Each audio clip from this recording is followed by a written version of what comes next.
Hey everybody, it's Eric from epautos.com, your libertarian car guy. Boy, with this Epstein stuff, I kind of feel like I'm doing my diaper reports again, the thing that got me in trouble for being politically incorrect a few years ago with regard to all the masking stuff. In that I'm now writing almost daily about Trump and this Epstein stuff. And what I'm wanting to talk about this morning is what I'll call the painting in a corner that Trump has engineered for himself. He's created an intractable problem, at least as I see it. Maybe he'll figure a way out of it. But, he ran in part on a promise that he was going to find out what was at the bottom of this Epstein stuff, and I think a lot of people were enthused about that, and they voted for that. And then he gets elected, and then he gets inaugurated, and all of a sudden it's a Democrat hoax. And a lot of people had a big problem with that, including me. Why did you go ahead and promise and make it sound like it was this big deal, only to tell us it's not a big deal? It sounds very suspicious.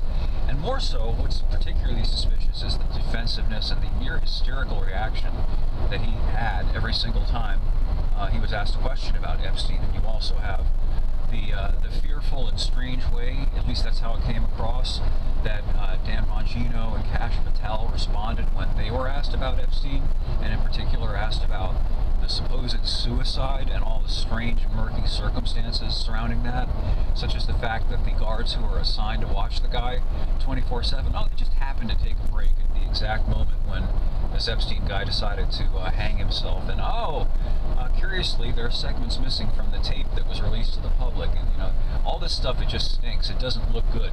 It doesn't look good for Trump, even though he may have had absolutely nothing to do with that latter stuff. He certainly had a lot to do with this suppression of any further disclosures, which he's now apparently for. And here's where the problem gets intractable. So let's say that there actually is a vote, legislation gets put on his desk, he signs it, they release the so-called files. Well, they're probably, this is my take, going to end up releasing pages and pages of heavily redacted stuff. In other words, you'll look at a page and the bulk of what's on that page will just be blacked out stuff with a couple of words here and there. And all that's going to do is heighten all the suspicions about a cover-up and what they're trying to hide. And that's not going to make Trump look very good. On the other hand, if he continues to stonewall, if he comes up with some national security reason for not releasing the files, then it's going to be the same thing. I think that there's really no good way out for him about this, and it may be the end for him, not even necessarily because of anything in those files that indicates he was in some way a client of Epstein and involved in sordid business involving underage women, girls, all that sort of stuff. He just looks bad, just like he looks really bad telling people that the economy's doing great, that inflation's been tamed, there's no inflation, costs are down. I mean, that's just obvious nonsense, and everybody knows that it's nonsense. And for him to say that is just insulting, just like the things that he's been saying about the Epstein stuff. That's insulting. The way he attacked Marjorie Taylor Greene, who has been one of his staunchest supporters for years, calling her a leftist. That's just, it's insulting. And I think people have had enough of it. I think it's just not going to resolve unless the actual information, all of it comes out about the doings. And, I think at the bottom of this, and I think this is how you can understand what's really going on here, the bottom line here isn't so much that underage girls were being abused. As horrible as that is a horrible thing.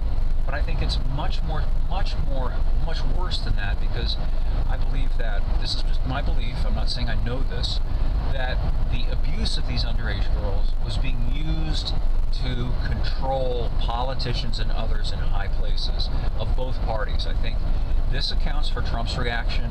This accounts also for the reaction of people on the other side, the Democrats. A lot of Trump apologists will say, well, if they had anything on Trump, the Democrats would have released it. Well, not necessarily, not if it implicated them, their party, the system.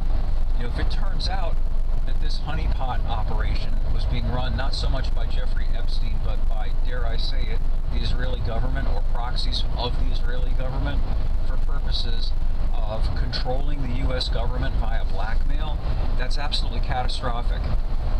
Not just to them, but to us, to the system. It will mean the utter demolition of whatever lingering lingering legitimacy the government still has. If it turns out that a preponderance or even a large number of people in high places have been manipulated and made to toe the line, so to speak, because a foreign government or interests acting in the interests of a foreign government have dirt on them that they threaten to reveal if they don't toe the line.